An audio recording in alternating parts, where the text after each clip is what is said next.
که دغه نوې مرده ده ته ووي چې ستا پلانې رشته دار رور پلار مور پلانې هغه خو د پخوا نه وفات شوي دي، مور پلار یا رور خور هغه به سجین ته تللی وي.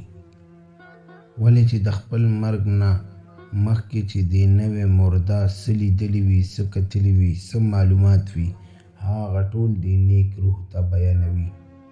چې د دې نه موږ ته یوه خبره هم واضحه شوه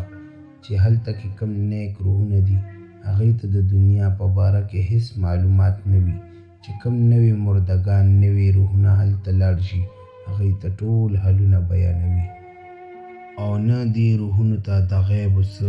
حالاتو معلومات وي چې په هغه دنیا کې څه حال چلیږي الا ماشاءالله. ولې چې د مرګ نه پس په دنیا کې د دوی تعلق دې دنیا سره مکمل ختم کړی شي.